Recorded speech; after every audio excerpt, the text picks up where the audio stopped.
हाँ जी। लास्ट कहाँ गए थे अपन? होमवर्क डिस्कस कुछ लाओ, कुछ डाउट हो तो पूछ लो।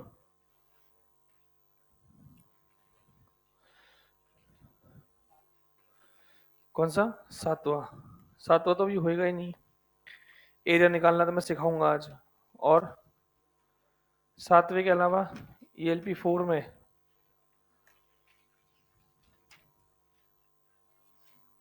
ईएलपी 4 में दूसरा। हाँ देखो, इसमें ये x दे रखा है हमें a t⁴ और y दे रखा है b t³ और हमसे पूछा गया है dy/dx। अब देखिए, अगर मैं इसका अवकलन करूंगा तो लेफ्ट हैंड साइड पे मुझे मिलेगा क्या? dx/dt, क्योंकि इसके अंदर वेरिएबल कौन है? टाइम। तो अगर मैं इसका डिफरेंशिएशन करूं तो ये मिलेगा dx/dt और वो कितना मिल जाएगा? 4a⁵। उसी तरफ से अगर इसका डिफरेंशिएशन करूंगा तो dy/dt वो कितना मिलेगा? 3b t²। अब मुझे चाहिए dy/dx, तो मैं एक काम करूं, ये इक्वेशन 1 मानूं और ये इक्वेशन 2 मानूं, तो 1 को मैं 2 से भाग दे दूं, तो देखो भाग देने पे क्या बनेगा? dy/dt अपॉन dx/dt बराबर इधर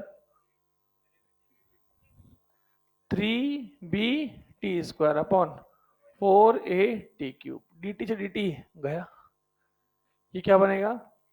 dy/dx और ये t² से t² गया तो 3b/4a⁵। ये क्या आ गया आंसर?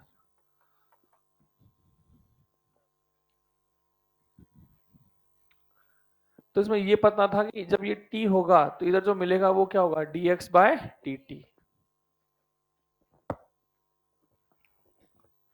इसके अलावा और कॉपी में कहाँ गए थे लास्ट? Special case. उसके सवाल हो गए थे कि स्पेशल केस के नहीं हुए?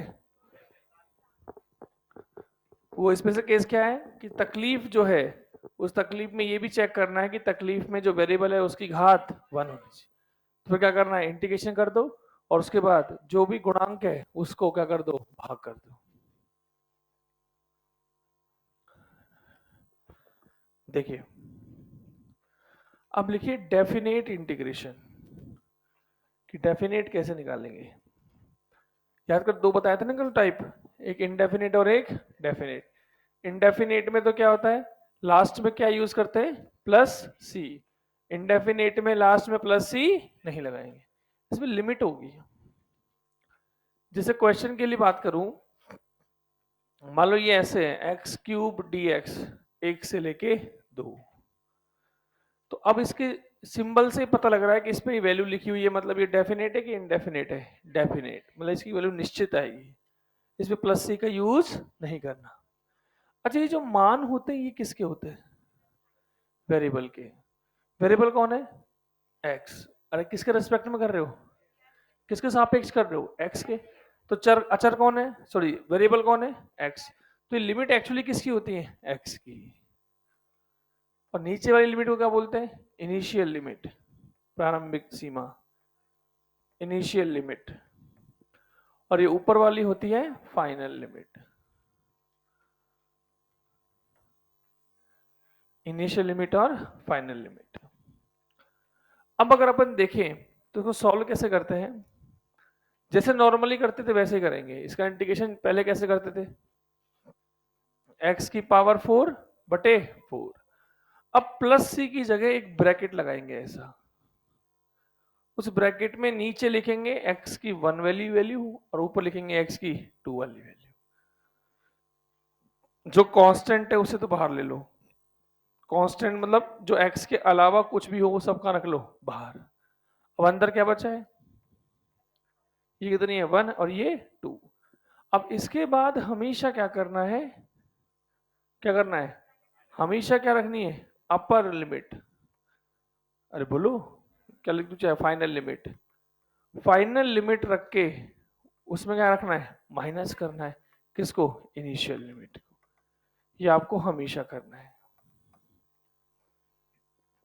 तो अगर यहां पे करके देखें तो 1/4 बाहर, ये मान किसके है, एक्स के, तो पहले इस एक्स से क्या रखेंगे, 2, तो क्या बनेगा 2⁴ हमेशा पहले फाइनल वाली वैल्यू रखेंगे ऊपर वाली, फिर बीच में क्या आएगा, माइनस, फिर नीचे वाले रखेंगे, तो 1⁴, 2⁴ कितना हो गया, 16, 16 में से एक गया 15, तो आंसर कितना गया, 15/4। बोलो, तो तरीका तो वही है, बस लास्ट में क्या रखनी है, वैल्यू लिख लो।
नेक्स्ट देखिए,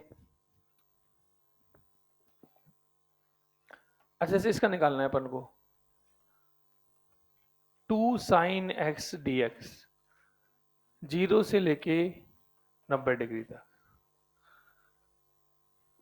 अब ये मान किसके, साइन की नहीं है, ये वेरिएबल कौन है, x, ये x के मान है, तो अपन कैसे लिखेंगे, 2 तो बाहर हो गया, sin x का इंटीग्रेशन माइनस कॉस x, अब माइनस को भी कहां लिख लो, बाहर, क्योंकि अंदर दिक्कत देगा वो, केवल क्या लिख दो इसको, cos x, और अब प्लस ही नहीं लगाएंगे, नीचे 0 और ऊपर π/2, फिर -2, अब x की जगह पहले क्या लिखेंगे, cos π/2, बोलो, फिर क्या लगाएंगे, माइनस, फिर cos x की जगह 0, अब cos माइनस cos π/2 का मतलब कितना होता है, 90, 90 cos 90 की वैल्यू माइनस cos 0 की वैल्यू, माइनस माइनस प्लस, क्या गया आंसर, 2।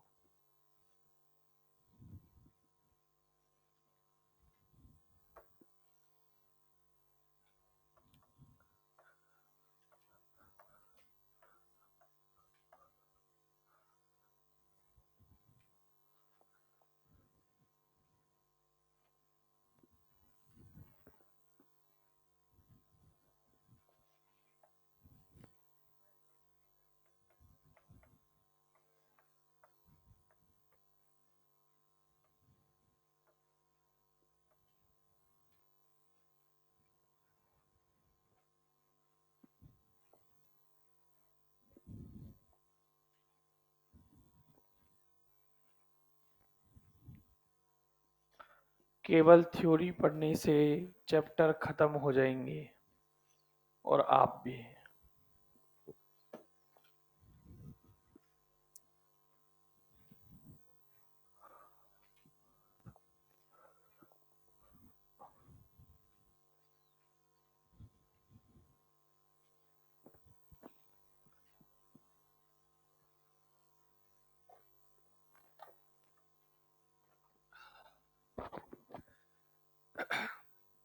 हाँ जी, देखिए, अब ये m क्या मानोगे, कांस्टेंट, अरे इसमें वेरिएबल कैसे पहचानते हैं, किसके रेस्पेक्ट में, तो v ही क्या माना जाएगा, वेरिएबल, ये m तो क्या है, कांस्टेंट, तो इसे बाहर ले लो। अब v में क्या होगा, v की पावर 1, तो क्या हो जाएगा, v²/2, 0 और फिर इनफाइनाइट, बटे 2 बाहर ले लो, m बटे 2 अंदर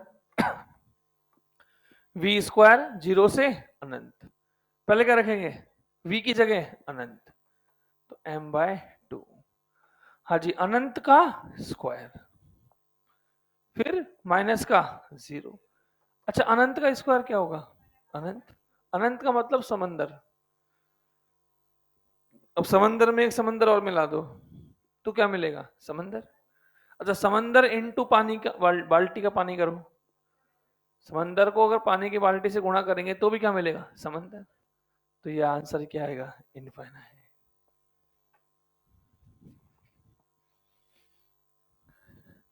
कई बार बच्चे फंस जाते हैं ऐसे, सर ये तो इन्फिनिटी की पावर हाफ हो रहा है, अब क्या करूं?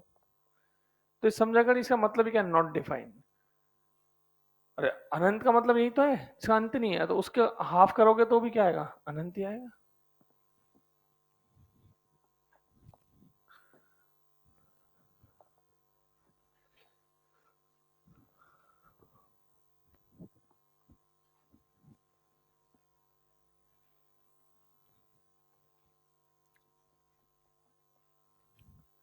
ये फॉर्मूला होता है ना ग्रेविटेशन में, gm1m2 बटा आर स्क्वायर। इसमें कौन कांस्टेंट है? gm1m2। इसे तो बाहर पटको।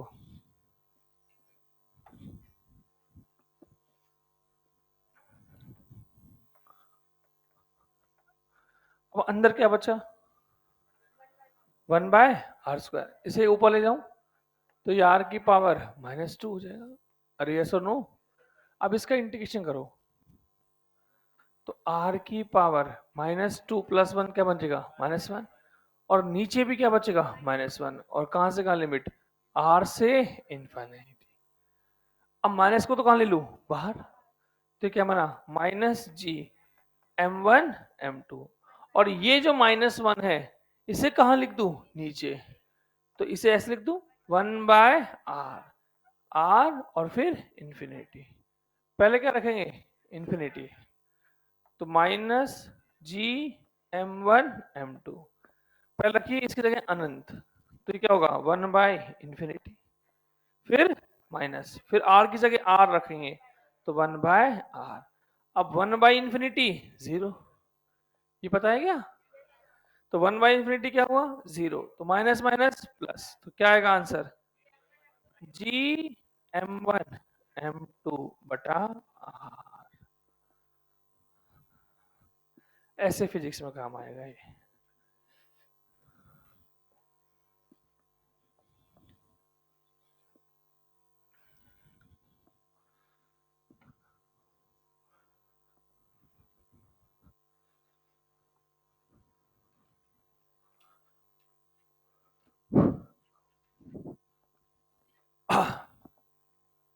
आगे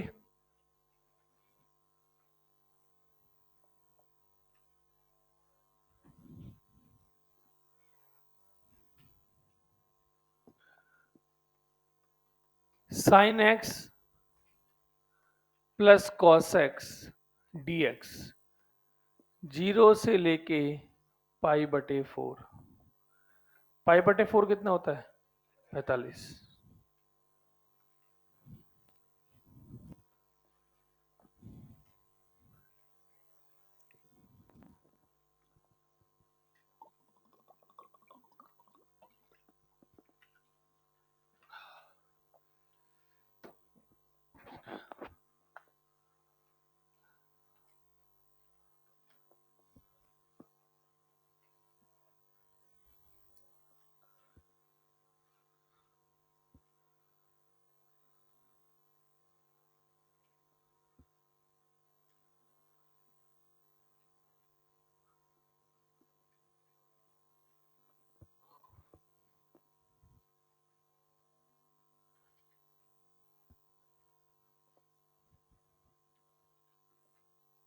देखते हैं,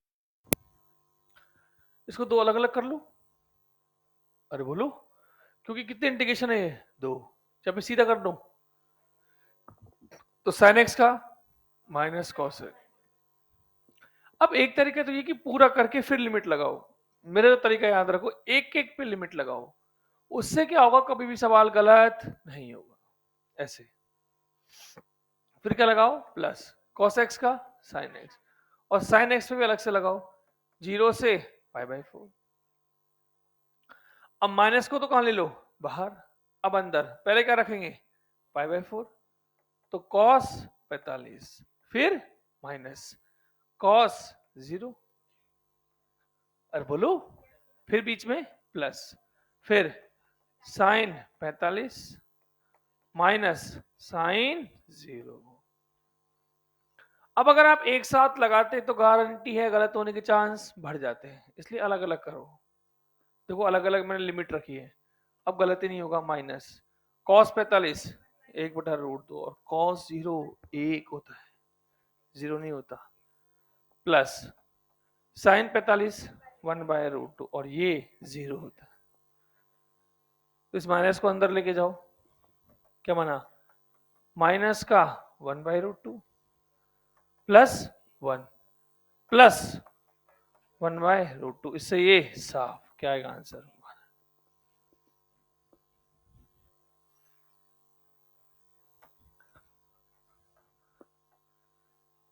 सर आप करे जाओ, मैं लिखते जाता हूं,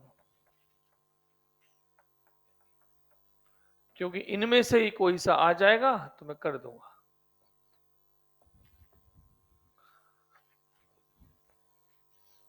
ये एसी में काम आता है भाई, इसी चैप्टर में, इसलिए पढ़ा रहा हूं ये। दोबारा पूछ लो, को डाउट हो तो। डाउट पूछू तो लिख नहीं पाऊंगा, पूछो भाई डाउट, सीखना है अपन को, निपटाना नहीं है।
देखो भाई क्या आएगा आंसर, 0 0 आएगा। देखो sin x का integration minus cos x, minus को बाहर ले लो, तो ये -π/2 और ये π/2, ये माइनस, पहले क्या रखोगे π/2, तो क्या लिखोगे इसको, cos π/2, फिर माइनस, फिर क्या रखोगे cos -π/2, फिर देखिए माइनस। अब cos 90 की वैल्यू 0। अब आपको मान लीजिए दिक्कत दे रहा है नेगेटिव, तो आपको मैंने नेगेटिव फॉर्मूला ही पढ़ाया था, cos माइनस थीटा क्या बन जाता है, cos थीटा। cos के अंदर माइनस हो या प्लस हो, आंसर क्या आता है cos। तो चाहे तो इसे क्या बना सकता हूं मैं, minus cos of minus theta क्या बनता है, cos थीटा, और cos 90 की वैल्यू, तो पूरा आंसर 0, क्योंकि 0 का आगे तो प्लस में ऐसा कोई मतलब है ही नहीं।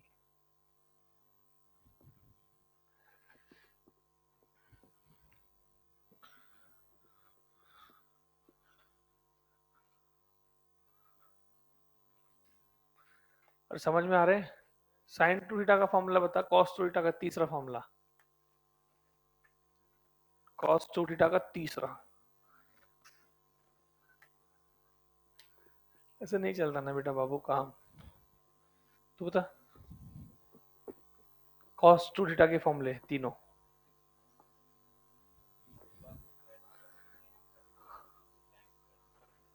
गलत। याद होने चाहिए भाई। अच्छा मैं तुम्हें लगा था मैं साइन ए प्लस भी पूछूंगा, वो तो मुझे पता है तुझे याद रहेगा, मुझे नस पता है ना कहाँ दुखी।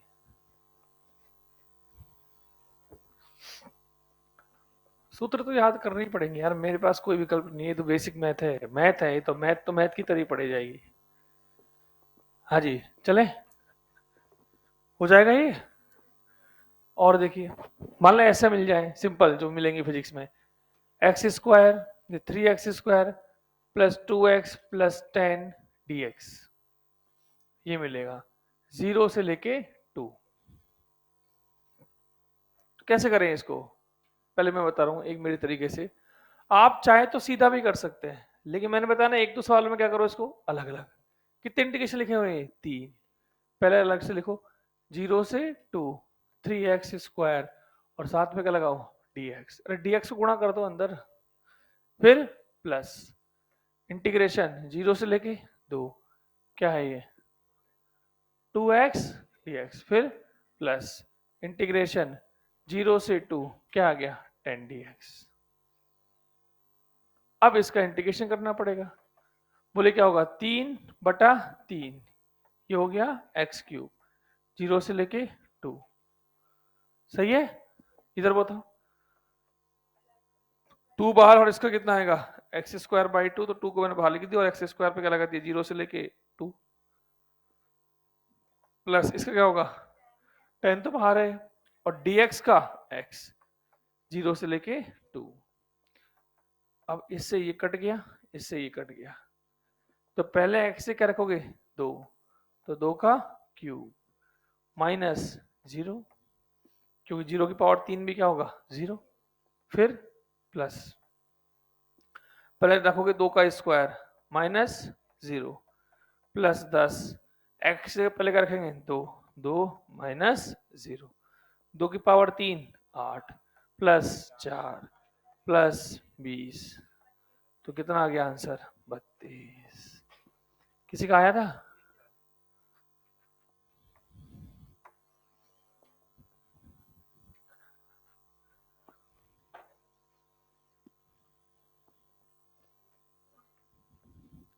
अब बोलेंगे सर सिली मिस्टेक हो गई, सिली कुछ नहीं होती भाई, सब सिला है। सिली मिस्टेक का मतलब होता है जो स्टेप मार्किंग होती है, कि यार 5 नंबर का सवाल है सर, लास्ट का आंसर गलत आया, बाकी 3 नंबर तो मिलेंगे। यहाँ तो ऑब्जेक्टिव एग्जाम का फायदा ये था, पहले सब्जेक्टिव जब होती थी तो उसमें स्टेप मार्किंग होती थी नीट में।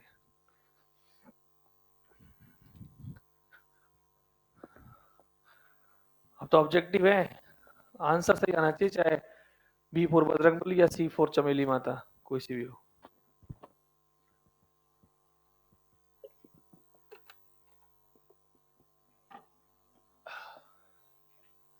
नींद आ रही है ना, बढ़िया है, बढ़िया ऊपर तक खाना खा लिया है ना, शानदार आपने सर एसी लगवा लिया, बढ़िया पंखा चल रहा है, समझ में देला भी नहीं आ रहा, तो फिर क्या आएगी नींद। आज आपकी शायद केमिस्ट्री की क्लास नहीं है ना, तो शायद ऐसा हो सकता है कि बीडी सर की क्लास कितनी हो जाए, 2। बॉटनी की 3rd क्लास भी उनकी है, और शायद 4th भी वही ले लें, मतलब ऐसा हो सकता है। हर संभव कोशिश यही रहेगी कि क्लास खाली ना जाए। खैर, चलें आगे, ऐसे बैठे रहते हैं जैसे वो नहीं होते बांग्लादेश से छुड़ा के लाए हो किसी को, कि अब सर हम तो बस शेल्टर हाउस में हैं, जब ऊपर से फरमान आता है रोटी खा लो तो रोटी खा लेते हैं।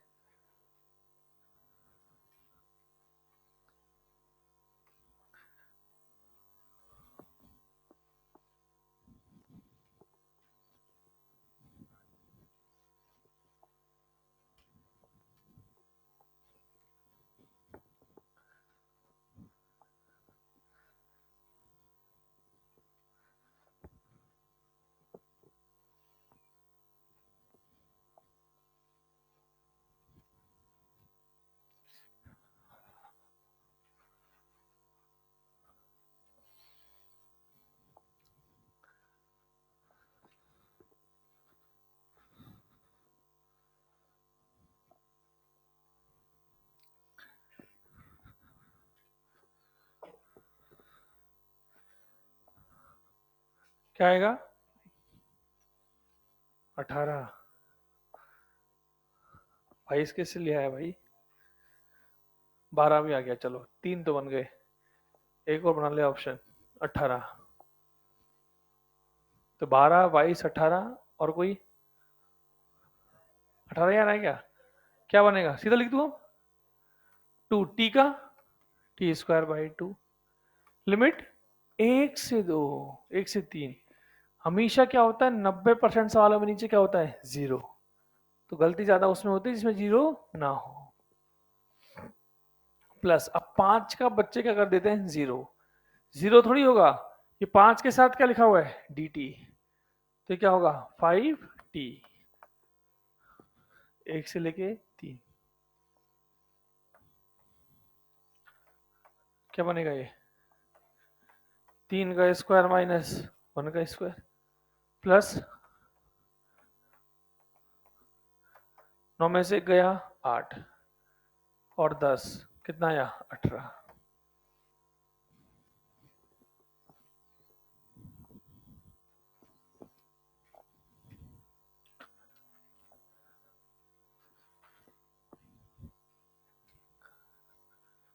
ये क्या खत्म हुआ, इंटीग्रेशन। अब याद कर, जैसे डिफरेंशिएशन जब हो गया था तो हमने क्या पढ़ा था, हमें क्या पता क्या पढ़ा था, हमने पढ़ा था एप्लीकेशन ऑफ डिफरेंशिएशन, कि हम कैसे पहचाने, सवाल में लिखा हुआ ही नहीं होगा डिफरेंशिएशन है और हमें ही पहचानना है कि डिफरेंशिएशन करना है या इंटीग्रेशन। उसकी 3 एप्लीकेशन बताई थी। पहली बताई थी क्या, स्थिति से वेग, वेग से त्वरण। दूसरी बताई थी ढाल, कि ढाल से क्या मतलब होता है, dy/dx। तीसरा क्या बताया था, उच्चिष्ट और निम्निष्ट, कि उच्चिष्ट और निम्निष्ट निकालना हो तो भी हम क्या करते हैं, पहला अवकलन 0। ऐसी इंटीग्रेशन की भी क्या होती है, कुछ एप्लीकेशन, जहां पर लिखा हुआ नहीं होगा कि इंटीग्रेशन करना है, आपको खुद को पहचानना पड़ेगा कि क्या करना है, इंटीग्रेशन। तो लिखो हेडिंग एप्लीकेशन।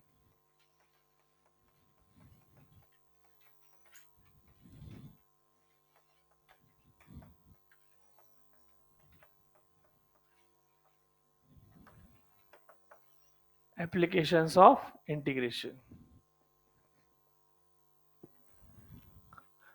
देखिए पहली एप्लीकेशन तो वही होगी उल्टा साला, कि जैसे स्थिति होगी, वापस से वो बना लेते हैं।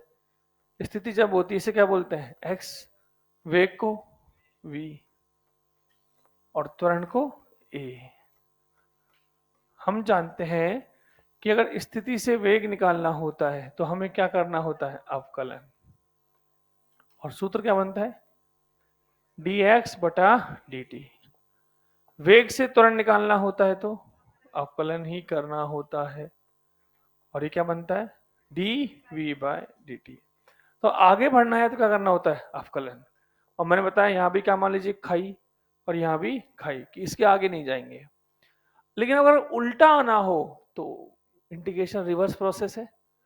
तो अगर मैं बोलूं त्वरण से क्या निकालना है, वेग, तो क्या करना होगा, इंटीग्रेशन, समाकलन।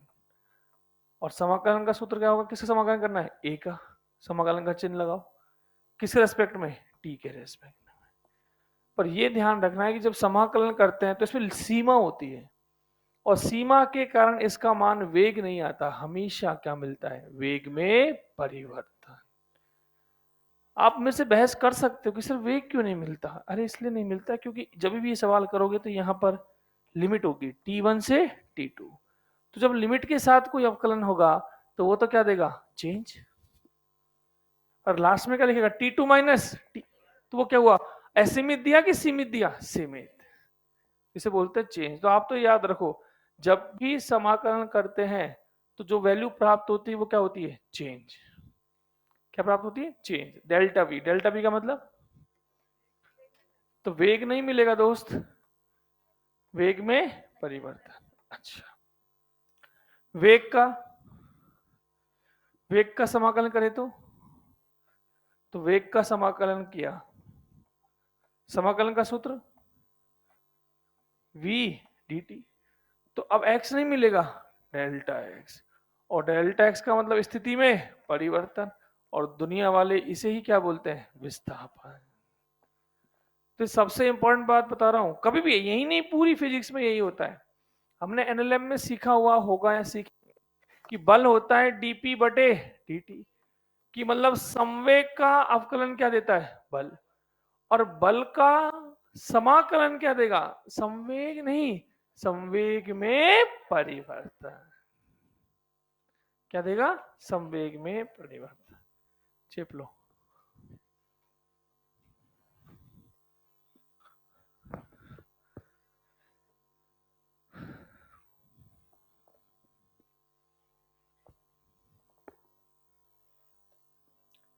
तो याद हो गया सबको ये। अच्छा, ए से बी कैसे निकालेंगे, ए से बी बोलते रहो, समाकलन की अवकलन, v से a, x से a, double differentiation, double integration नहीं होता, मतलब होता है हम नहीं करते।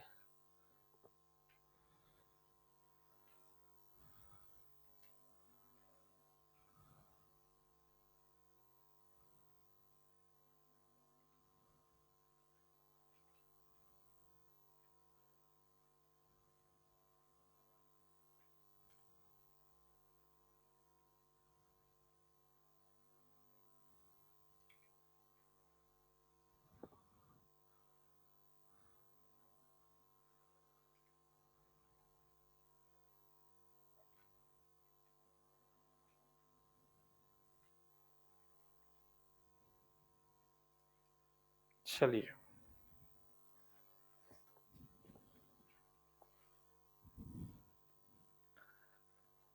अब आपको खुद को पहचानना है कि सवाल में समाकलन करना है या अवकलन। पहला प्रश्न लिख लो, लिख लिया क्या? अबे हाँ ना तो बोल दो भाई, हाँ मुंडी हिला दो यार, बोलना चलो मैं मान सकता हूँ, बहुत मुश्किल काम हो सकता है। मतलब आप सोचो, मुझे इस बात का अनुभव ही नहीं हो पा रहा है कि मैं ऑफलाइन पढ़ा रहा हूँ कि ऑनलाइन। क्यों? और ऐसा तो नहीं कि तुम इतने सीधे हो भाई, या तो आदमी समझता कि नहीं यार ये तो मासूम है, ऐसा तो है नहीं, ऐसा तो बिल्कुल ही नहीं है। तो तुम्हें पता है, मुझे पता है, तो फिर थोड़ा बोलोगे तो समझ में तो आएगा खेल क्या चल रहा है। देखो जब बोलते हैं ना तो आपको लगता है आप बोलते हो, आप नहीं, आंखें बोलती हैं। वो आपकी आंखें पढ़ता है मास्टर की, अरे क्या है चल रहा है इसका। अभी तो सबका क्या हो रहा है, मायूसी छाई हुई है कि सर समझ नहीं आ रहा कि क्या हो रहा है। गर्मी 46 डिग्री टेम्परेचर पे है। एक सुबह आया मेरे पास, हालांकि आपके नहीं, 12वीं क्लास का बच्चा, सर मैंने कहा सर गर्मी 46 डिग्री सेल्सियस पे है, कैसे पढ़े? ढूंढ लिया ना बहाना। नहीं पढ़ने के लिए आपको अनंत बहाने मिल जाते हैं। उसके पास बहाना क्या है कि 46 डिग्री गर्मी है इसलिए कैसे पढ़ूं। तो मैंने कहा एक दिन ऐसा आएगा जब गर्मी पड़ना ही बंद हो जाएगी, तब तू पढ़ना। चला भी गया, समझ में नहीं आया मैं क्या बोला। अरे कोई मौसम होता है क्या पढ़ाई का? कोई भी मौसम नहीं होता भाई। बारिश होने लगी, अरे यार तो बारिश का मौसम है। सर्दी, ओ यार ठंड कितनी है। कौन सा मौसम ऐसा है जो पढ़ाई का होगा? पढ़ाई का कभी कोई मौसम ही नहीं होता, बेमौसम पढ़ना होता है भाई। तभी तो ये पढ़ाई जो होती है वो मुश्किल होती है। सबको पता है करना क्या है, लेकिन करने वाले कम हो जाते हैं, ये बात है। तो ये रखिए कि गर्मी सर्दी तो पड़ती रहेंगी आज से। क्या इतनी गर्मी में आप साइकिल से चल के नहीं आ रहे? अरे बोलो। और एक दिन यही होगा कि तुम्हारे पास क्या होगी, गाड़ी, उतर के ड्राइवर खोलेगा गेट, आओ। तो वो आपको जो संघर्ष के दिन है, तब उसका मन मजा आएगा कि यार हमने तो साइकिल में भी काम किया है। तो वो वहां तक का सफर है ना। आज अगर अच्छा तब भी टेम्परेचर 46 ही होगा या 48-50 होगा, उस टाइम तुम्हें गर्मी लगेगी। उस टाइम तुम किस में हो, गाड़ी में। जब हम संघर्ष करते हैं, मैदान में होते हैं, तो गर्मी थोड़ी लगती है। जब आप अंदर बैठे रहोगे तो क्या लगेगी अपने आप, गर्मी। हाँ जी, क्वेश्चन। वेग दे रखा है v, 4t minus 8t square metre per second, ये वेग दे रखा है। बोला गया तो करके पहला क्वेश्चन,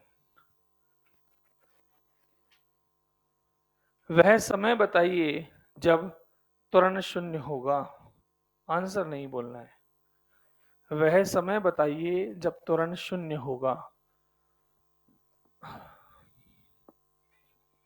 दूसरा,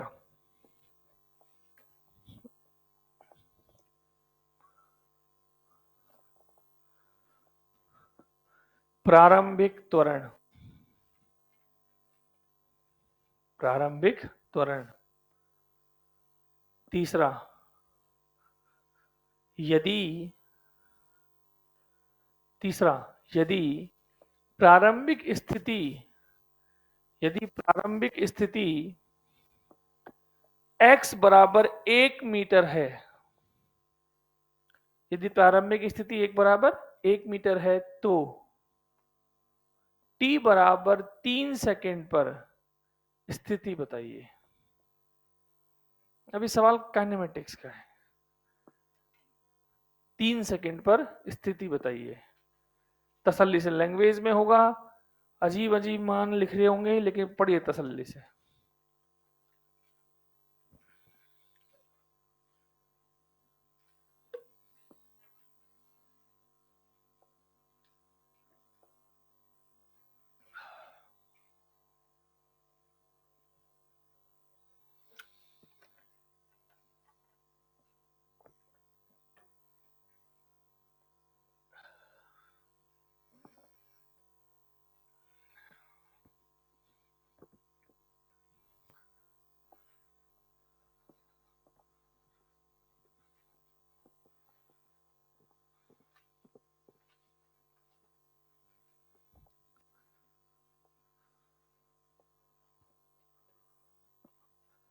अच्छा, पहले में क्या निकालना है? वो समय जब, तो क्या करूं, इसका अवकलन क्या बना दूं? 0।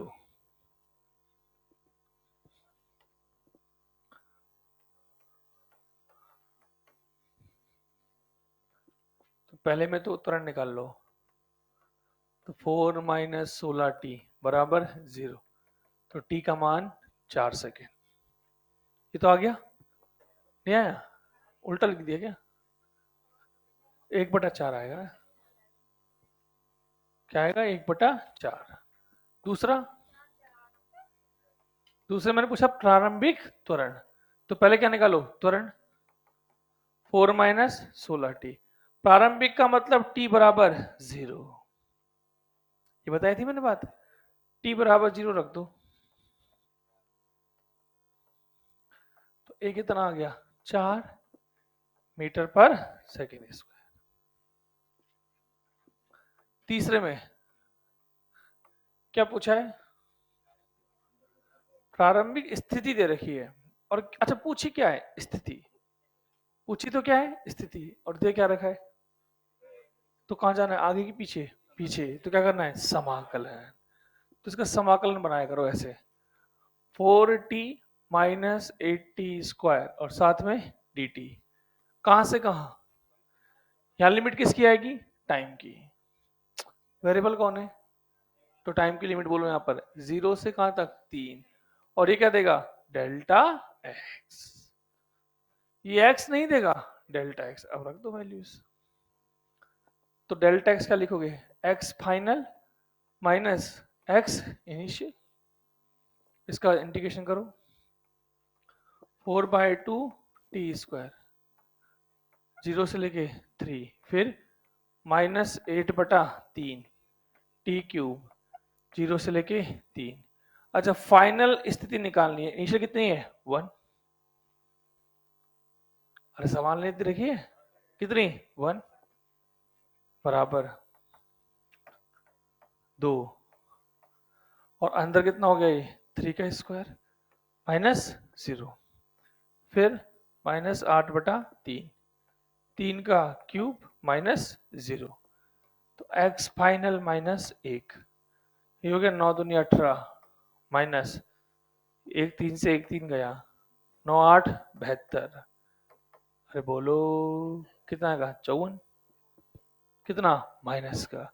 लेकिन x फाइनल की वैल्यू क्या आएगी?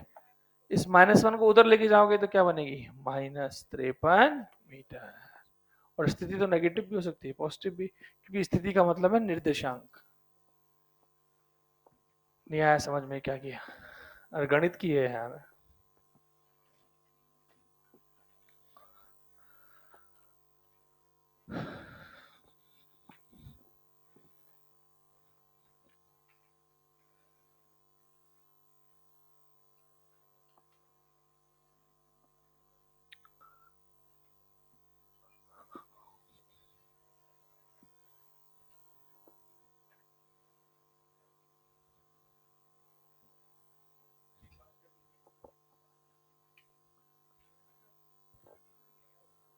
हाँ ये 72 है ना बेटा, निकालना है यहाँ पे 3 का स्क्वायर बचेगा ना भाई, घात 3 थी, एक मैंने काट दी, कितनी बची, 3 थी 9, अब 3 का स्क्वायर तो 9 इंटू 8।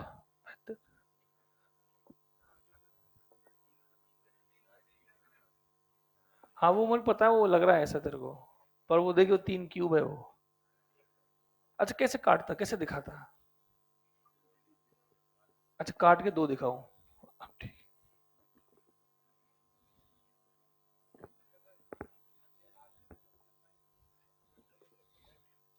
बेटा ये वाली वैल्यू आई है, हाँ तो इधर लेके जाएगा तो प्लस का हो जाएगा ना, तो -7 में प्लस का एक जोड़ेगा तो माइनस का तेरे, हाँ तो दे रखा ना, परिवर्तन नहीं, दो डेल्टा एक्स निकल के आया ये, -7, -7 तो क्या निकल के आया, इंटीग्रेशन, मतलब -7 क्या है, डेल्टा एक्स। अब वो खुद कह रहा है कि प्रारंभिक कितनी थी, 1, तो फाइनल कैसे निकालूंगा, 1 को उधर फेंक दूंगा। और कुछ, चलिए एक और,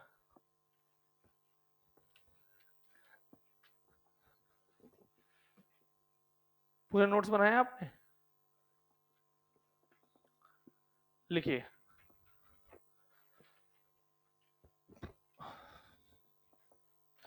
वी दे रखा है वेग,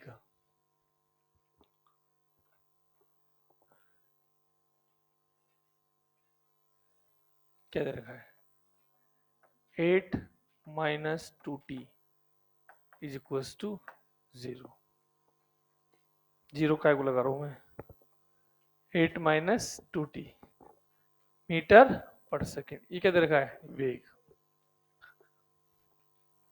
यदि यदि t बराबर 0 पर x बराबर 0 है, इसका क्या मतलब हुआ, इसका मतलब यह है कि प्रारंभिक स्थिति मूल बिंदु है।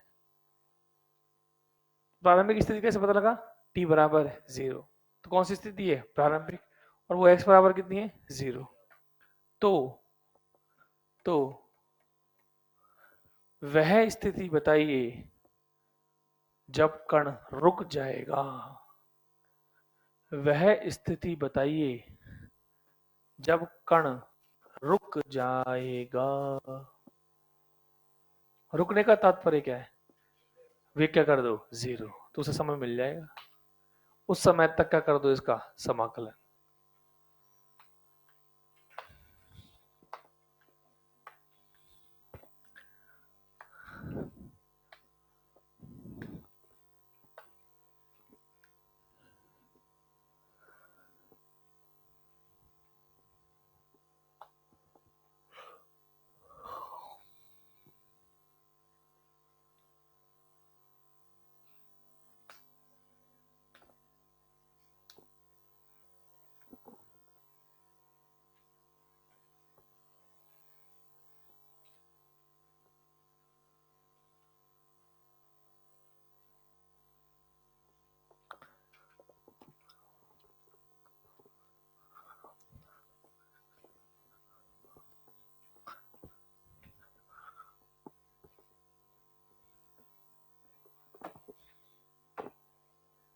हाँ जी, 16 आएगा आंसर।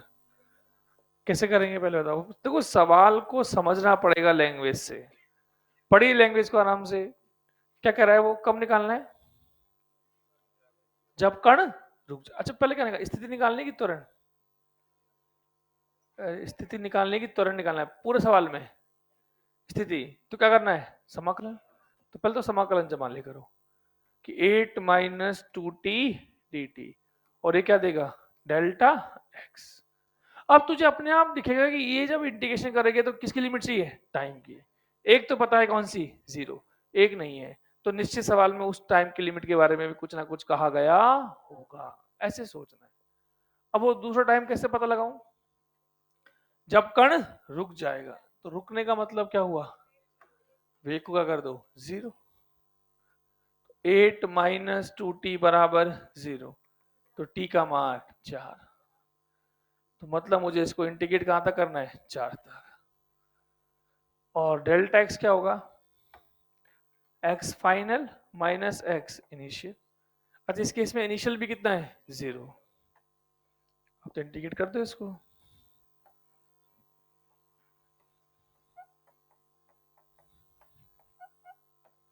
तो ये वाली वैल्यू आ जाएगी एक्स फाइनल, ये तो कितना है 0। अच्छा 8 का कितना हो जाएगा, 8 इंटू टी, 0 से 4, फिर माइनस 2/2 टी स्क्वायर, 0 से 4, 8 चौक 32, ये साफ, तो 32 माइनस 16 क्या जाएगा, 16 मीटर। खत्म। अब डिटेल में सब सवालों को और चर्चा में कहां पढ़ेंगे, काइनेमेटिक्स में, बाकी ऐसे क्वेश्चन होंगे। तो है तो किसकी एप्लीकेशन, तो कहीं भी नहीं लिखा हुआ कि समाकलन करना है, हमें ही सोचना है अवकलन करें या समाकलन है। दूसरी एप्लीकेशन लिख लीजिए,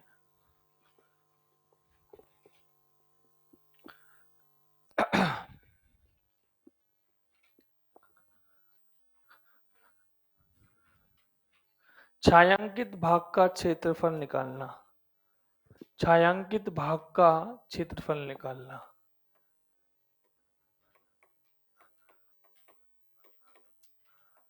छायांकित भाग का क्षेत्रफल निकालना।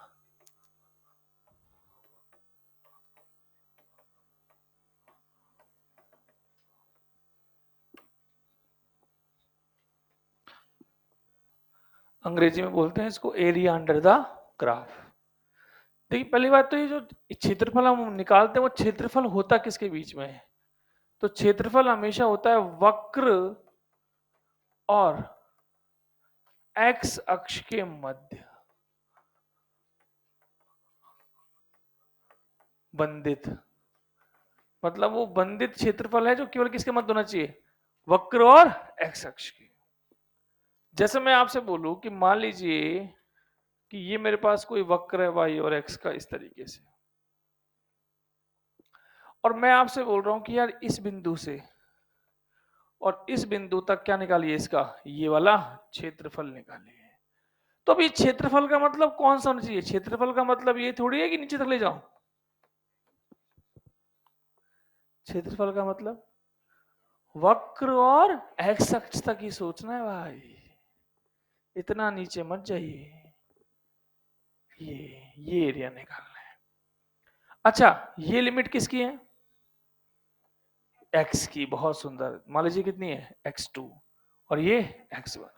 तो इस एरिया को अगर मैं ए बोल रहा हूं तो क्वेश्चन या कहने का तात्पर्य ये है कि अगर कभी ये एरिया पूछा जाता है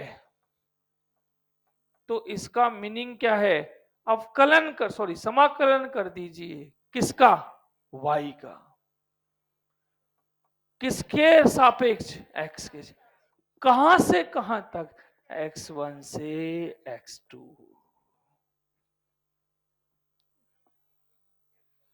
इससे क्या सीखा हमने, क्या सीखा कि, कि ग्राफ के क्वेश्चनों में या तो वो स्लोप पूछता है या वो एरिया। स्लोप का मतलब डिफरेंशिएशन और एरिया का मतलब इंटीग्रेशन। और इंटीग्रेशन भी कैसे जमाना है मैंने बताया, जहां से एरिया निकालना है वो वाला तो क्या बनता है dx, और उसी की क्या आएगी लिमिट। अभी हर चैप्टर बदलते जाओ, नाम बदलते जाएंगे। जैसे मैं आपसे बोलता, लिखने मत यार, कि यार करंट और समय का ग्राफ दे रखा है, बताओ इसका एरिया क्या देगा। तो मान लीजिए एक क्षण के लिए तू भूल गया, तो तू तो ऐसे बन, जैसे मैंने बताया इसका क्षेत्रफल तो ये हो गया, क्या बना था, इंटीग्रेशन आई डी टी। अब तेरा दिमाग अपने आप सोच लेगा ये सूत्र कौन सा है, क्या है, चार्ज। इसका मतलब ये, इसका एरिया क्या देगा, चार्ज। अच्छा अब कई सोच रहे हैं ये तो पता ही नहीं था, नहीं पता है तो आप सब पढ़ा रहेगा, ये बल और एक्स का ग्राफ है। अब मैं बोलूं बताओ इसका एरिया क्या देगा, तो मन में कैसे सोचते हैं, इंटीग्रेशन एफ डी एक्स। अपने आप दिल गवाही दे देगा, क्या देगा ये, वर्क डन। तो ऐसे याद थोड़ी रखना है हमें कौन से एरिया का देता है, हमारा दिमाग अपने आप लोड मार लेता है अगर हमें क्या याद है, फॉर्मूले। नहीं है याद फॉर्मूले। अच्छा, बल और टाइम का ग्राफ हो तो इसका एरिया क्या देगा, तो सोचो पहले क्या लिखोगे, एफ डी टी का समाकलन क्या देगा ये, संवेग नहीं, संवेग में परिवर्तन। मुझे लगता नहीं तुम्हें आया, नहीं आया ना। क्या आया कि ग्राफ क्या का एरिया क्या देता है, समाकलन, ग्राफ का ढाल क्या देता है, अवकलन। इसका अवकलन क्या होगा, नहीं बोलना हो तो d f by d t, अलग बात है कुछ होगा नहीं, पर होगा तो यही। इसका अवकलन d f by d x, ये हुई बात। अच्छा मैं बोलता अगर वेग और समय होता तो बता इसका अवकलन क्या देगा और क्षेत्रफल क्या देगा, तो तेरे को जीवन भर याद रहेगा। अवकलन क्या मतलब, सर जी पूछ रहे हैं डीवी बाय डी टी, क्या होगा ये त्वरण। समाकलन, समाकलन मतलब आप क्या पूछ रहे हो, वी डी टी, ये क्या होगा, स्थिति में परिवर्तन अर्थात विस्थापन। हो गया खत्म। तो बेसिक मैथ में आप कैसे उठाते हो बच्चे को, वो बहुत जरूरी है। सोच को डेवलप करना पड़ेगा। मैं अगर सब चीज बताऊंगा ही नहीं, नहीं यही पढ़ ले बस, हो गया खत्म, तो उसकी संकीर्ण सोच हो गई बेसिक मैथ में, केवल यही सोचेगा। जबकि इसका डाइवर्सिफाई तो यहीं से ही है, हर चैप्टर में आएगा ये, हर चैप्टर में। चैप्टर बदलते जाओ ये नाम बदलते जाएंगे, बाकी है तो यही एप्लीकेशन की, ग्राफ का एरिया या ग्राफ का स्लोप। अरे बोलिए, जैसे सवाल बना दो, मान लो सवाल में बना दो कि यार ये वाला एक ग्राफ दे रखा है कुछ भी, इस ग्राफ की इक्वेशन दे रखी है y बराबर 2x², और मेरे से बोला गया है कि ये है x बराबर 2 और ये है x बराबर 1, इस छायांकित भाग का क्षेत्रफल निकाल दो। अब इस एरिया को पूछा है उसने तो, लेकिन अब मुझे खुद समझ में आना चाहिए कि एरिया पूछता है तो क्या करना है, इंटीग्रेशन। तो इंटीग्रेशन लिख के नहीं देगा, हमें करना पड़ेगा। तो सवाल हमसे पूछ रहा है a बराबर समाकलन, समाकलन जमाना हमें ही पड़ेगा, किसका, किसका, y का, किसके रेस्पेक्ट में, कहां से कहां, 1 से 2, y का मान 2x², 2x² dx, 1 से लेके 2, क्या आ जाएगा इसका एरिया। अरे आयत का एरिया आता लंबाई गुणा चौड़ाई, वो भी तो कहां से आता होगा, इंटीग्रेशन से। हाँ जी, 2 बाहर ले लो, ये हो गया x³, 1 से लेके 2, 2 2 2 8, 8 में से गया 7, 14/3 चेपो।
एरिया बना लेना शेड करके, कॉपी खराब नहीं होगी उससे।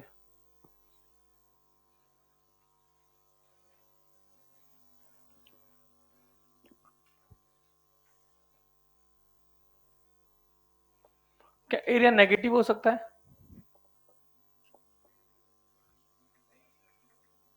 बिल्कुल हो सकता है, क्योंकि हमें पता है कि एरिया वेक्टर क्वांटिटी होती है।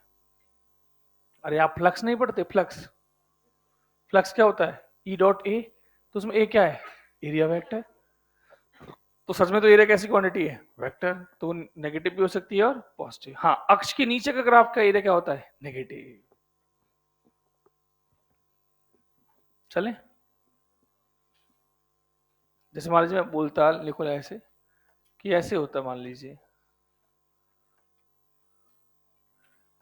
तो ये एरिया पॉजिटिव, ये एरिया पॉजिटिव, पॉजिटिव है ये भी, एक्सिस के ऊपर, एक्स एक्सिस के ऊपर, और ये एरिया नेगेटिव, एक्स के नीचे।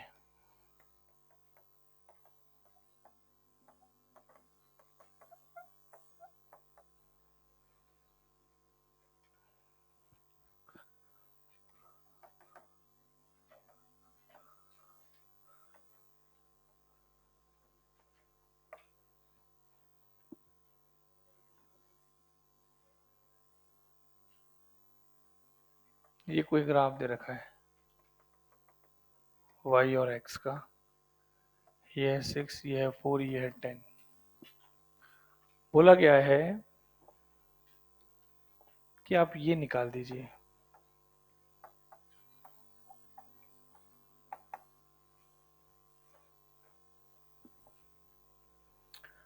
अब इसका तात्पर्य हमें समझना है। इसका इंटीग्रेशन नहीं कर सकते हम, क्योंकि हमें पता है कि y का x रेस्पेक्ट में नहीं हो सकता। हमें y का मान पता होना। क्या y का मान दे रखा है? कहाँ दे रखा है? इक्वेशन देनी चाहिए ना y की x के साथ। और इसमें क्या पता थी? इस कर्व की, इस कर्व की क्या पता थी? इक्वेशन। पर यहाँ पे कहाँ इक्वेशन पता है? तो यहाँ उल्टा सोचना है। यहाँ पे क्या कर रखा था? इक्वेशन दे रखी थी और एरिया पूछा था। वहां पर एरिया, एरिया दे रखा है और इंटीग्रेशन पूछा है। बस हमें तो ये सोचना है कौन सा एरिया निकालना है। तो इसका तात्पर्य क्या हुआ? इसका तात्पर्य यही तो हुआ, 0 से 4 तक का क्या निकाल दीजिए? एरिया। क्या यही एरिया हो गया बेटा? अरे बोल दे, क्या ये वाला एरिया आएगा? कौन सा आता है? वक्र और अक्ष के मध्य। वहां वक्र ही नहीं है, तो क्या आएगा? A1। अब A1 कैसे निकाले? तो त्रिभुज है। तो A1 का मान क्या आया? आधार, आधार कितना हुआ? 4, ऊंचाई 10, कितना आ गया? 20। अच्छा, अगर मैं पूछता 0 से लेके 6/dx, तो मुझे लग रहा है वो ये एरिया भी आ जाएगा। अरे बोलो, क्या आएगा answer? A1 plus A2। A1 कितना आएगा? निकाल लिया 20। और A2 के लिए क्या बन गया? एक आयत। आयत क्या होगा? ये दूरी कितनी है? 2। क्योंकि 4 से शुरू है, और ये कितनी है? 10। तो 2 इंटू 10, कितना आ गया आंसर? 40। नमस्कार।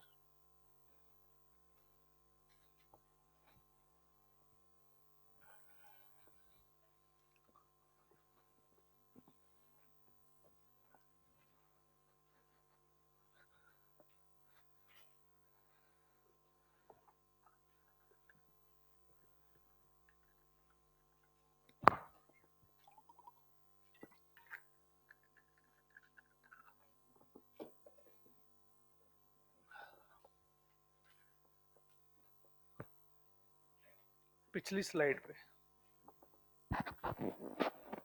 थोड़ा और।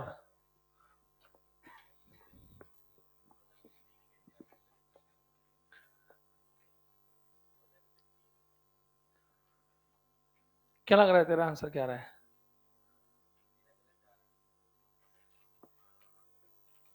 जो तेरा क्या आ रहा है?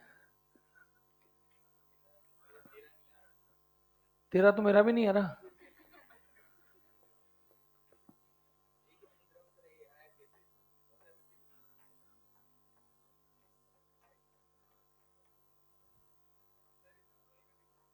अब ये कितना हुआ? 8 में से गया 7 दूनी। तो तेरे को दिक्कत क्या आ रही थी? 1 का 3। तो मैंने कहा ना दिक्कत क्या होती है, इसे मन ही मन में क्या मान लेते हैं, 0। तो हमने हमारे अनुभव से पहले ही बोलते गलती ही, मैं ज्यादातर सवाल ही देख कौन सा कर रहा हूँ जिसमें नीचे लिमिट दे रहा हूँ। तो मुझे पता है कि जितनी गणित अभी आगे पढ़ोगे फिजिक्स में, सब में समय क्या होता है, 0। तो आदत क्या होती है, दूसरी लिमिट डालने की होती ही नहीं है। और मैं जो क्वेश्चन कर रहा हूँ सब में नीचे एक लिमिट दे रखी है मैंने। हाँ बोल। एरिया दे रखा हो तो इक्वेशन की जरूरत नहीं है ना। अच्छा एरिया से इक्वेशन, ना ना ना ना ना, वो तो गणित हो गई भाई, वो कैसे करें। हाँ ये तो लल्लू सवाल है, स्ट्रेट लाइन की इक्वेशन तो हम निकाल भी सकते हैं, कोई अजीब सा आ गया तो ठीक है। चलिए आगे बढ़े। अच्छा मैं आपसे पूछूं कि ये ग्राफ किसका है, साइन एक्स का हो गया। अरे बोलो, सवाल ये नहीं था, लेकिन सवाल ये है कि मैं आपसे पूछूं कि यार ये वाली वैल्यू कितनी है, पाई/2। एक काम कर, पाई/2 से लेके और ये वाली वैल्यू कितनी होती है, 3π/2। ये एरिया बताया, ये एरिया ये पूछा। तो कवि का कहने का तात्पर्य क्या हुआ कि आप इंटीग्रेशन जमाओ, किसका, साइन एक्स का, किसके रेस्पेक्ट में, कहां से कहां, पाई/2 से 3π/2।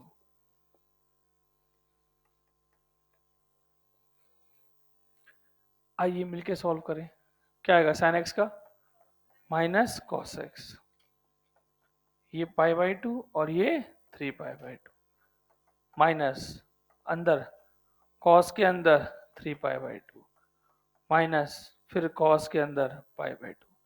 अच्छा कॉस में 90 का कोई भी विषम मल्टीपल हो, 90 का कोई भी विषम मल्टीपल हो, आंसर 0 आएगा। जैसे 90 उसका विषम क्या होगा फिर, 9×3 = 27, फिर विषम और कौन सा होगा, 5। अब 9 का पहाड़ा बोलो, 9×1 9, 9×3 27, 9×5 45, 9×7 63।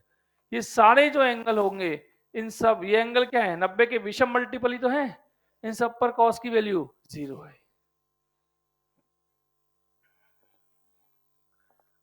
हाँ जी, तो अब क्या करें, ये वाली वैल्यू कितनी है, 0।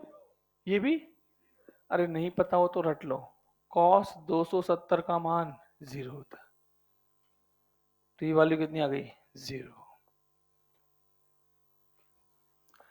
अब ये तो हैं जो गरीब लोग करेंगे, वैसे मैं आपको एक ट्रिक बताना चाहता हूं, हालांकि मैं ये अपने रिस्क पे बता रहा हूं आपको, मैं चाहता नहीं था बताना, लेकिन अब आपका सवाल और लोगों से बहुत जल्दी हो जाएगा। ट्रिक क्या है, क्योंकि एसी में काम आता है ये, मजदूरी करने थोड़ी आए कि करते रहेंगे इंटीग्रेशन। तो यार तब तुझे पता है यूज ज्यादातर क्या आएगा, साइन और कॉस। पूरा एसएचएम वेव साइन कॉस में चलेगा, पूरा एसी क्या चलेगा, साइन कॉस में। तो साइन कॉस की कुछ अच्छी अच्छी बातें ट्रिक में पढ़ लेते हैं। अच्छी अच्छी बातें ट्रिक में ये होती हैं कि साइन एक्स का जो वक्र है ये सिमेट्रिक होता है। क्या होता है, सिमेट्रिक। इसको आधा गोला मत समझ लेना, सिमेट्रिक मतलब जितना क्षेत्रफल ऊपर उतना ही क्षेत्रफल नीचे, इसके दो बराबर टुकड़े कर लो। इन बराबर टुकड़ों का हमेशा एरिया याद रखो, वो होता है इसकी रेंज के बराबर। इसकी रेंज कितनी है, 1। तो याद रखिए ये एरिया कितना है, ये वैल्यू कितनी है, 90। अरे टुकड़े करेगा बराबर बराबर, तो 90 एकम 90, 90 दूना 180, 90 तिया 3π/2 और 90 चौका 2π। तो एक एरिया याद रखो कितना होता है, ये भी, तो ये और ये हमेशा याद रखो ये। तो इसको देखते हो जाता है, कहां से कहां पूछा था, π/2 से 3। मुझे बता ये कितना होता, प्लस का 1, ये जुड़ के 0।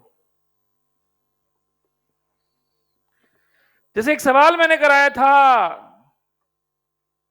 साइंस ग्राफ यही होता है, इसको पीछे बढ़ाऊं तो क्या ये ऐसा बनेगा। मैंने आपसे पूछा था एक सवाल, देखो पीछे पलटो, -π/2 से π/2 साइन एक्स का ग्राफ। अब आपको इंटीग्रेशन का जरूरत नहीं है दोस्त, ये क्या है, π/2। ऐसे इधर क्या होगा, ये वाला वैल्यू, क्योंकि एक्सिस के नीचे, ये आंसर उसका क्या आया था 0।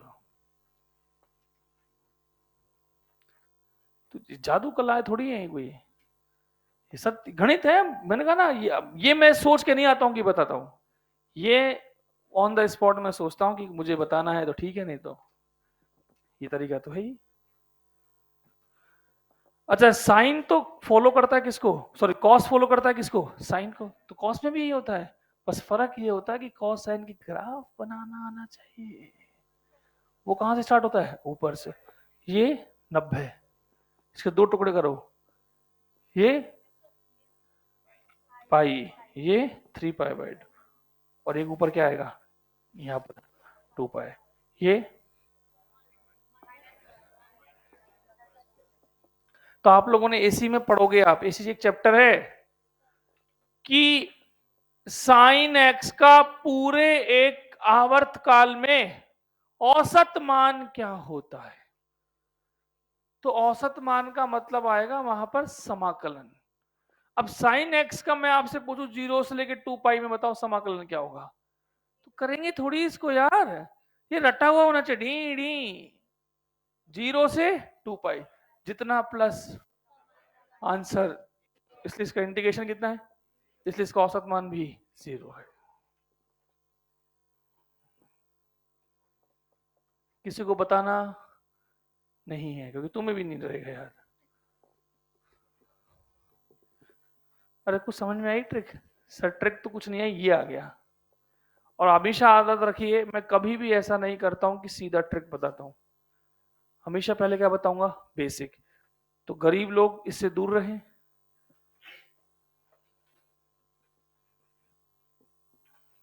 गरीब की बात समझते हो क्या, हम लोग, अरे ये कैसी बात हुई, गरीब की का मतलब है थोड़ा सा दिमाग धीरे धीरे खुलता है फिजिक्स में। मैं आपसे ये उम्मीद थोड़ी कर सकता हूँ कि आज आप मैं 100 बातें बोलूँ 100 की 100 आपको याद हो जाए। अगर मैं ऐसे उम्मीद कर रहा हूँ तो मैं एक आदर्श प्रोसेस की बात कर रहा हूँ जो होती नहीं है वातावरण में। पर वो धीरे धीरे क्या होगा, 100 में से 70 80 85 90 बातें समझ में आने लग जाएगी। अभी आप पहले दिन आए थे तो आपको 10 में से 10 की बात समझ में आ रही थी, सर उल्टा रहा है हमारे साथ। तो पहले दिन 10 में 10 समझ में आ रही थी, दूसरी बार 10 में से 6 आएंगी, फिर 10 में 7 आएंगी, 10 में से 8 आएंगी। धीरे धीरे जब आपको लगेगा कि यही मास्टर पढ़ाएगा तो अपने आप 10 में से 6 7 8 समझ में आने लग जाएंगी।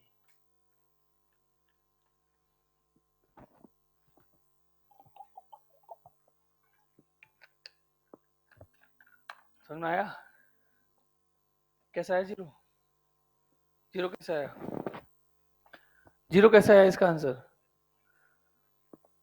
अक्ष के ऊपर का एरिया। अब किसी ने कहा सर आपकी ट्रिक को मैं फेल कर दूंगा, मैंने कैसे, सर 4 sin x हुआ तो, अब घोंचू 4 को कहां ले ले बाहर,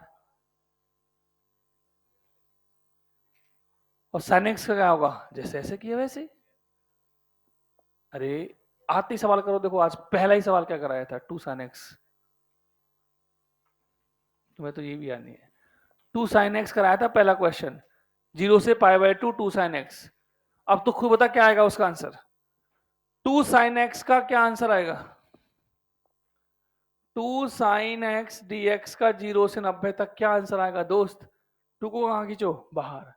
अब sin x का कहां से कहां तक निकालो, 0 से 90 कितना है 1, 2 एकम 2,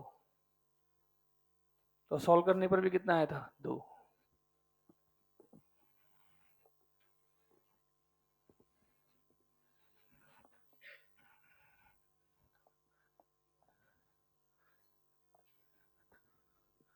चलिए देखिए मैं आपको बताऊं, फिजिक्स जो होता है कोई मास्टर जो सिखाता है वो दो प्रकार के विद्यार्थियों को सिखाता है, less than 50 number, more than 120 number. मैं आपको फैक्ट बताता हूँ क्योंकि 13 साल से पढ़ा रहा हूँ, मैं आपको सच बताता हूँ होता क्या है। अब कुछ बच्चे ऐसे होते हैं बेचारे, अब वो चाहे भगवान के घर से आए हो कैसे भी हो, कि उनसे फिजिक्स नहीं बनेगी, तो उनकी स्थिति है दयनीय, 10 12 15, अब वो चाहे कारण कोई भी हो, कारण पे क्या बात करना है कि सर मैं उस टाइम नहीं पढ़ पाया, गांव कैसा, वो अलग कहानी है। अब उनके लिए मास्टर एक ऐसी तिकड़मबाजी रखेगा कि उसकी जिंदगी कितने मार्क्स तक आ जाएगी, 70 तक। अब सोच, जिसके 10 नंबर आ रहे थे उसके क्या आने लग जाए, 70, तो वो भगवान हो गया उसके लिए। अरे बोलो। अब उल्टा सोच, उसी क्लास में ये वाला बच्चा भी बैठा है जिसके अभी नंबर कितने आ रहे हैं, 120, तो उसे क्या लग रहा है, ये क्या कर रहा है भाई मेरे साथ।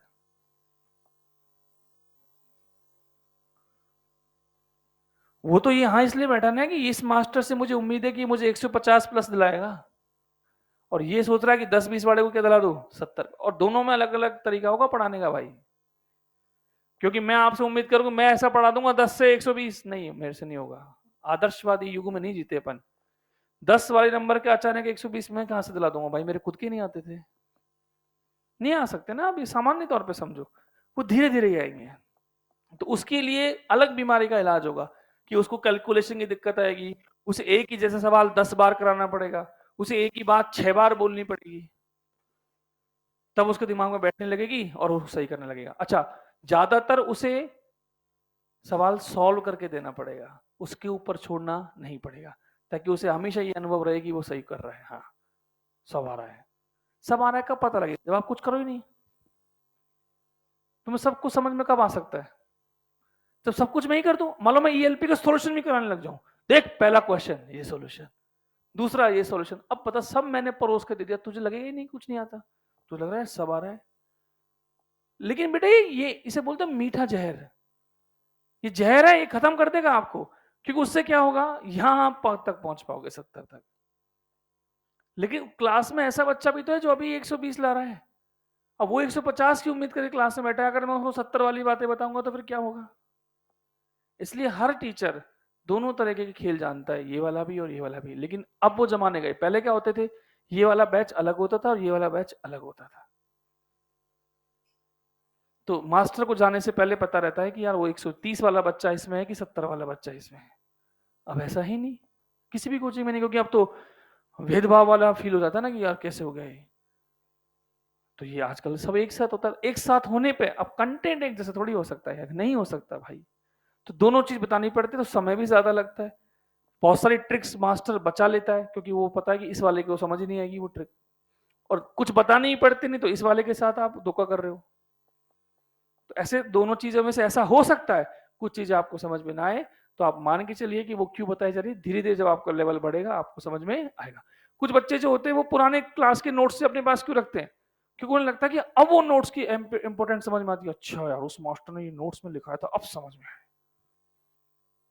तो ये आपको समझना है कि आप लेवल आपका कम है तो धीरे धीरे उठ जाएगा, ऐसा नहीं है। लेकिन जो सोचो कोई अगर 150 का पढ़ लेगा तो 70 तो ले ही आएगा ना यार। लेकिन जो 70 के यही सोचेगा वो 120 150 तक पहुंच नहीं पाएगा। तो इसलिए अपना हमेशा, और ये लेवल कैसे बढ़ता है, केवल और केवल प्रैक्टिस से बढ़ेगा भाई, केवल प्रैक्टिस से बढ़ेगा।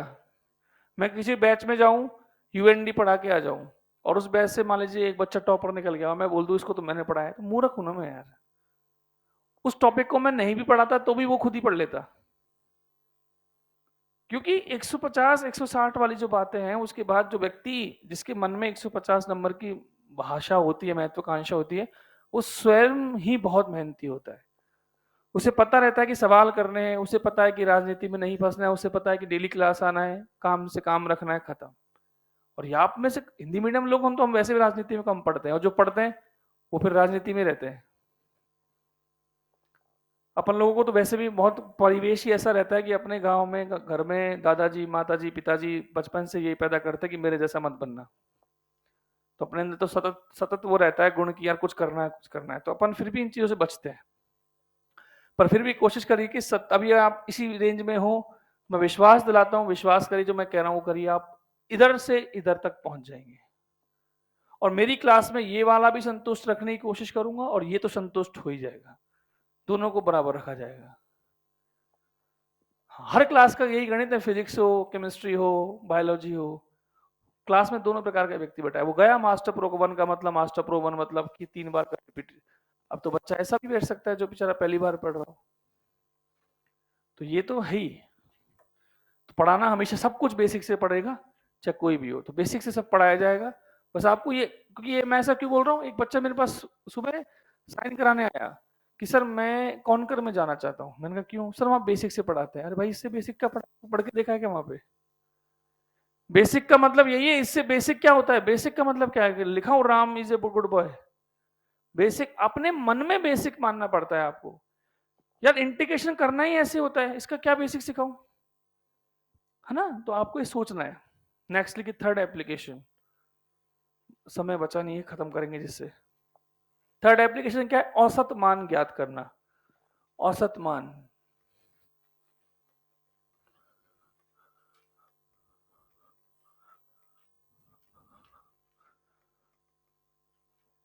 औसत मान ज्ञात करना। जैसे उच्चिष्ट निम्निष्ट के लिए क्या करते हैं? डिफरेंशियल यूज करते हैं। ऐसे अगर कोई y दे रखा है 2x + 1 और इसका x बराबर 1 से 3 तक क्या निकालना है? औसत मान। तो औसत मान का जो सिंबल होता है वो ये होता है, या तो बोलो y एवरेज, या ऐसे लगाते हैं y के ऊपर 2 बक्से। यहाँ पर पढ़ा होगा एसी चैप्टर में, करंट का एवरेज निकालो, तो करंट के ऊपर क्या लगा दो? 2 बक्से। अब औसत कैसे निकालेंगे? याद है बचपन में औसत का सूत्र क्या था? राशियों का योग बटे राशियों की संख्या। तो जब बड़े हो जाते हैं तो राशियों का योग का मतलब हम समझ जाते हैं, ऊपर क्या है? समाकलन, और नीचे है राशियों की संख्या। राशियों की संख्या कहां से कहां तक है? 1 से 3। तो क्या होनी चाहिए? Final limit minus minus initial limit. ये लो, गलती एकमात्र होगी, सब लोग समाकलन कर देंगे लेकिन नीचे भाग देना भूल जाएंगे। जैसे मैं पूछूं v बराबर है, यही सवाल करते हैं, हाँ इसका आंसर निकालो औसत मान। तो औसत मान कैसे निकालेंगे? ऐसे सिंबल लगाओ, ऊपर तो क्या करना है? इसका अवकलन 2x + 1 dx, कहां से कहां तक? 1 से 3, और बटे भी करना है नीचे। फाइनल लिमिट कितनी है? 3, इनिशियल 1, तो 3 - 1। तो ऊपर अवकलन करो 2, ये क्या हो जाएगा? x² / 2, 1 से लेके 3 प्लस क्या हो जाएगा इसका? x, 1 से लेके 3, और नीचे क्या आ जाएगा? 2। हाँ 2 से 2 कट गया, x² क्या हुआ? 9 माइनस, देख ले रहे, 3 का स्क्वायर 9 माइनस 1 का स्क्वायर 1 प्लस 3 - 1, नीचे 2, तो 8 और 2 10, 10 बटा 2 5, बटे 2 करने भूल जाओगे तो आंसर 10, पहला ही ऑप्शन रहेगा हमेशा। इसमें एकमात्र गलती होती है, नीचे बटे करना भूल जाते हैं। फटाफट लिखो, एक और कराऊंगा फिर खत्म समाकलन और इंटीग्रेशन समाप्त। कल से क्या शुरू करेंगे? Basic math, sorry basic math तो हो गया, वेक्टर।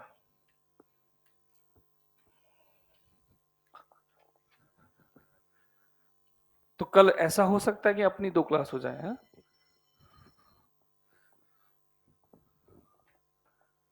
और खुश रह के पढ़ाई करो, कोई परेशानी है बताइए मुझे कि सर ये संभावना है, ये परेशानी है। हल नहीं कर पाएंगे लेकिन सुन तो पाएंगे।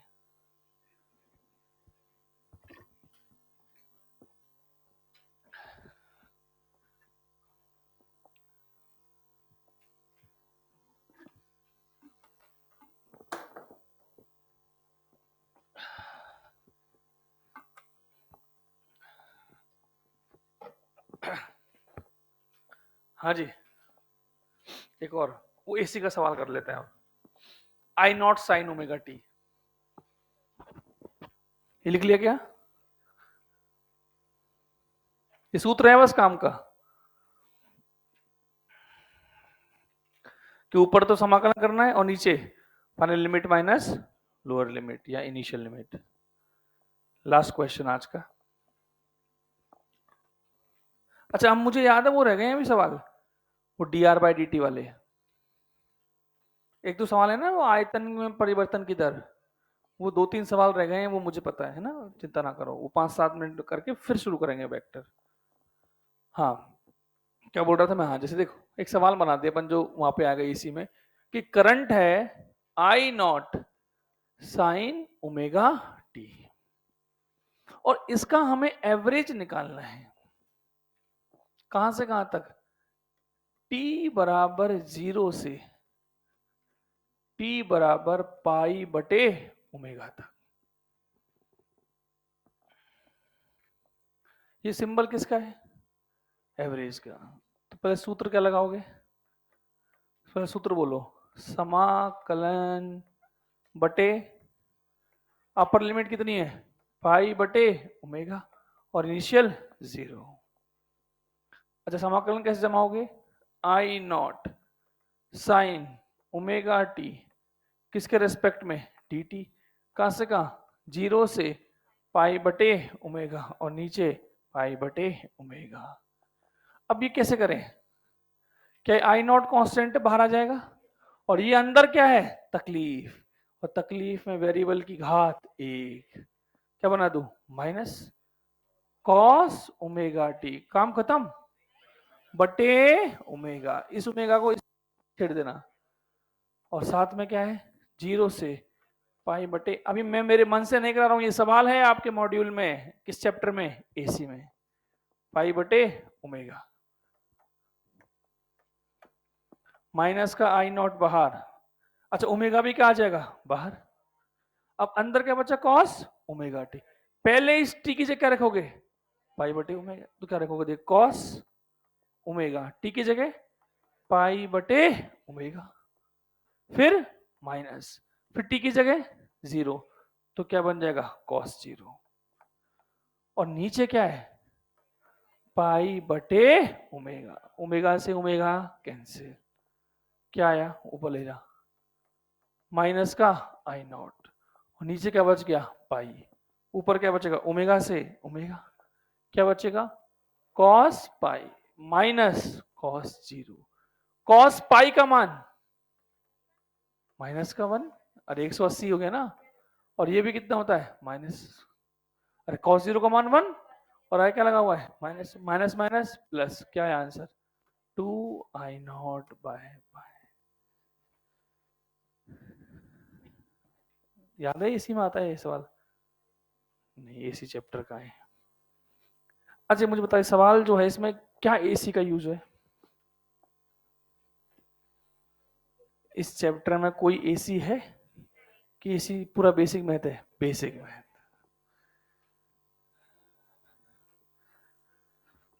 चलिए, पूरा होमवर्क, पूरी ईएलपी कहां तक? 6 तक। 6 तक ईएलपी, जो टाइम वाले सवाल है वो छोड़ देना, बाकी पूरी ईएलपी और पूरी एक्सरसाइज, एक्सरसाइज 1 भी और एक्सरसाइज 2 भी। ठीक है बेटा, थैंक यू।